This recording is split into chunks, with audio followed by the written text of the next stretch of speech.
સુરત આમંત્રણ ગાર્ડન ખાતે બાઘલા ગામની લાડકવાઈ દીકરીઓનું પ્રથમ સખી સ્નેહ મિલન યોજાયું.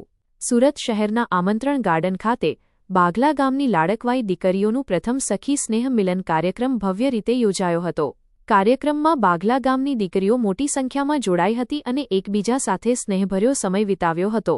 કાર્યક્રમનો મુખ્ય ઉદ્દેશ બાઘલા ગામની દીકરીઓને એક મંચ પર લાવી પરસ્પર સ્નેહ, એકતા અને આત્મીયતાની ભાવનાને વધુ મજબૂત બનાવવાનો હતો. કાર્યક્રમ દરમિયાન મહિલા સશક્તિકરણ, શિક્ષણ, સમાજમાં મહિલાઓની ભૂમિકા તેમજ વ્યસન મુક્તિ જેવા મહત્વપૂર્ણ સામાજિક મુદ્દાઓ અંગે પણ ચર્ચા અને માર્ગદર્શન આપવામાં આવ્યું હતું.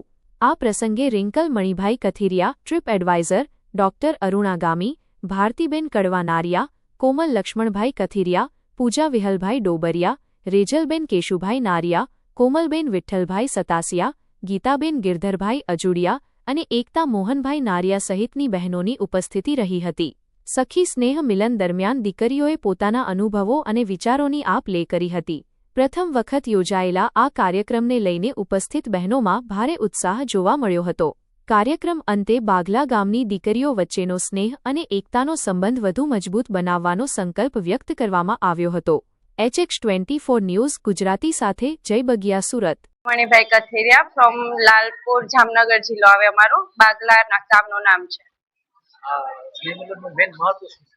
ને મિલનનો મેઇન હેતુ એવો છે કે અમારો પર્પઝ એવો છે કે જ્યારે અમે નાના હતા ત્યારે ગામની મિટ્ટીમાં રમેલા હતા. જો કે અમે તો બધા સુરત સિટીમાં જ મોટા થયેલા છીએ, પણ અમે ક્યારે ગામડું જોયું બી નથી. પણ જે લોકો વિલેજ થી બિલોંગ કરે છે એ લોકો એમની ગામડાની માટી સાથે કે એમના પેરેન્ટ્સ, બાપ દાદાની જે જન્મભૂમિ છે ત્યાંથી બધા બિલોંગ કરે છે. એ લોકો ભેગા થાય, એ લોકો શું કરે છે, કેવી રીતે રહે છે અને એ લોકોના સંસ્કારથી અમે બધા મોટા થાય છીએ.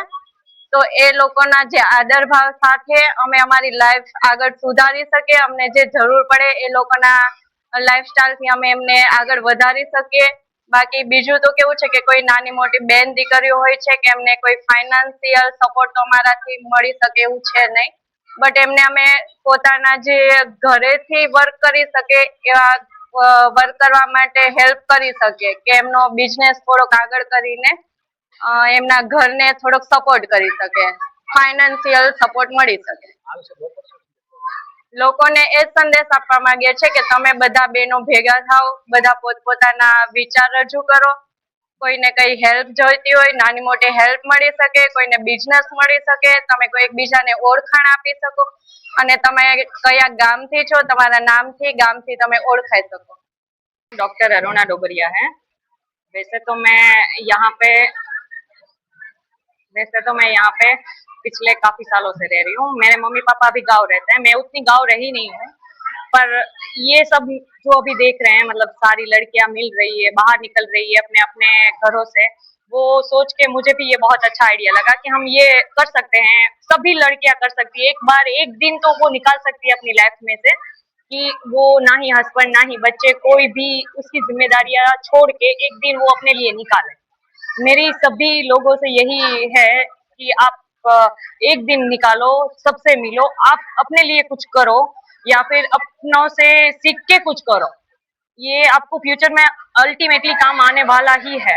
बिकॉज अभी जो महंगाई सब बढ़ रहा है, उस हिसाब से आप अपने घर को, अपने बेटे को, मतलब अपने परिवार को आप सपोर्ट कर सकते हो। तो हाँ, मैं महिला को यही संदेश देना चाहती हूँ कि आप लोग सब बाहर निकल के सब फ्रेंड से या फिर अपनी सिस्टर्स वगैरह जिससे भी आप मिल सकते हो मिलो और कुछ ना कुछ करो लाइफ में। बस 4 दिवाली हमारी जिंदगी नहीं है।